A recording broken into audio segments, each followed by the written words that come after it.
I commute home late. Always have. Night shifts are brutal, but they pay well, and the train's mostly empty. That night was no different. Or so I thought. It was 1:17 a.m. when I boarded the last southbound train. I had my headphones in, hoodie up, and I remember the rhythm of the track, the dim yellow lights above, the quiet. The car was empty.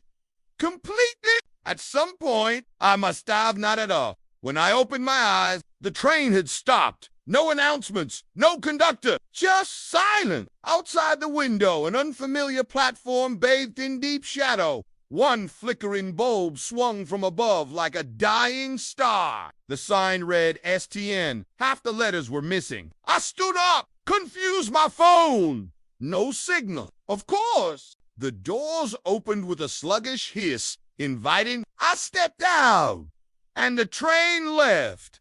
Not like a normal departure. It rushed away, screeching, almost panicked. I spun around. It was gone, vanished, like it had never been there. I was alone, or at least I thought I was. The station was wrong.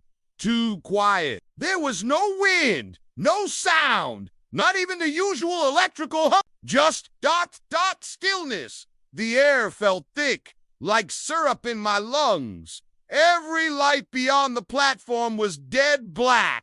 No buildings, no horizon, just a thick void pressing against the edge of sight. Then I saw it. Down the platform, about 50 feet away, stood a figure. Still, perfectly still. It looked like a man, tall, long, cold, arms at its sides. But it didn't move, not even to breathe. I called out, weakly, "Hey, what station is this?" "No," respond. I waved, nothing.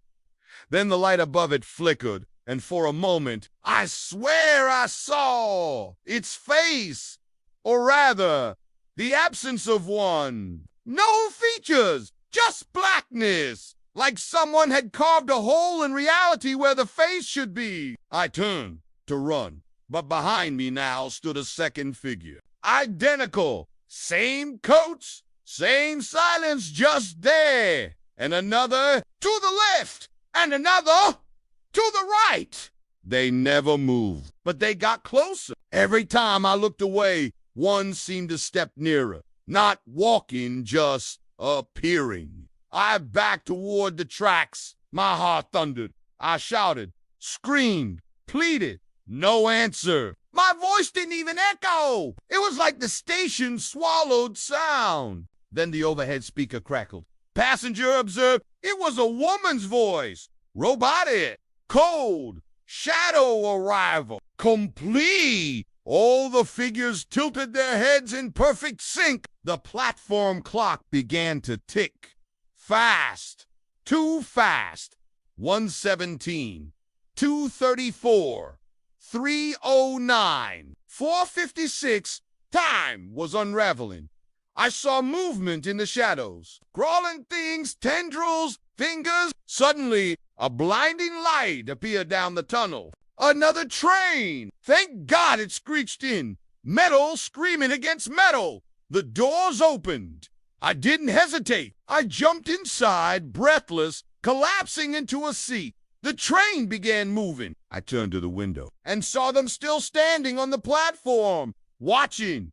Dozens now. Maybe hundreds. All faceless. One of them waved. I got home around 5 a.m. or I thought I did. But since then, things have been off. The lights in my apartment flicker. Only at 1:17 a.m.